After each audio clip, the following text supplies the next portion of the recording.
Assalamualaikum warahmatullahi wabarakatuh.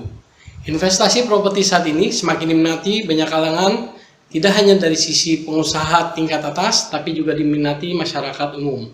Hal ini memang sangat wajar, mengingat besarnya potensi dan banyaknya keunggulan di sektor properti sebagai investasi. Secara garis besar, kita bisa mendapatkan keuntungan investasi properti dari kegiatan seperti pembelian, kepemilikan, penyewaan, pengelolaan, dan penjualan properti untuk mendapatkan keuntungan. Berikut ini ada 6 jenis investasi properti yang paling menguntungkan. Yang pertama adalah rumah. Tentu teman-teman sudah mengenal jenis ini sebagai investasi yang menguntungkan, karena harga rumah terus naik dari waktu ke waktu. Apalagi rumah itu berada di pusat kota, yang terpenting rumah itu memiliki fungsi yang lengkap. Kedua, apartemen. Selain rumah, apartemen dikenal sebagai investasi yang lumayan menguntungkan. Apalagi apartemen berada di pusat kota. Serupa dengan pembelian rumah, kamu dapat memulai investasi apartemen dengan unit yang paling kecil, yakni jenis studio. Teman-teman bisa menyewakan atau menjual kembali di kemudian hari untuk mendapatkan keuntungan. 3. Tanah. Investasi tanah saat ini sangat menjanjikan. Jika kita melihat harga pasaran, tanah makin hari makin menaik. Akan tetapi, kita memerlukan dana yang cukup besar untuk memulai investasi tersebut. Di balik mahalnya harga tanah, investasi ini menyimpan segudang keuntungan diantaranya. 1.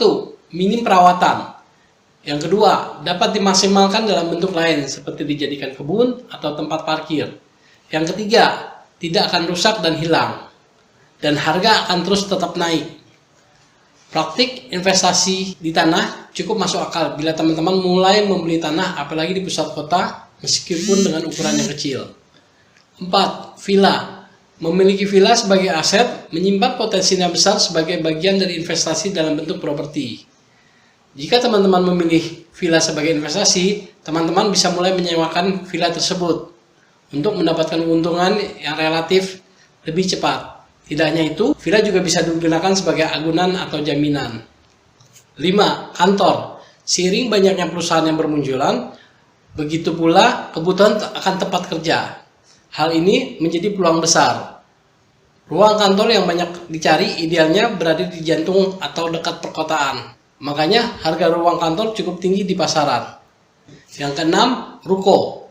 Mirip-mirip dengan kantor, ruko pun kini banyak dicari. Ruko dibutuhkan biasanya untuk ragam usaha. Dibanding kantor, ruko harganya relatif lebih murah.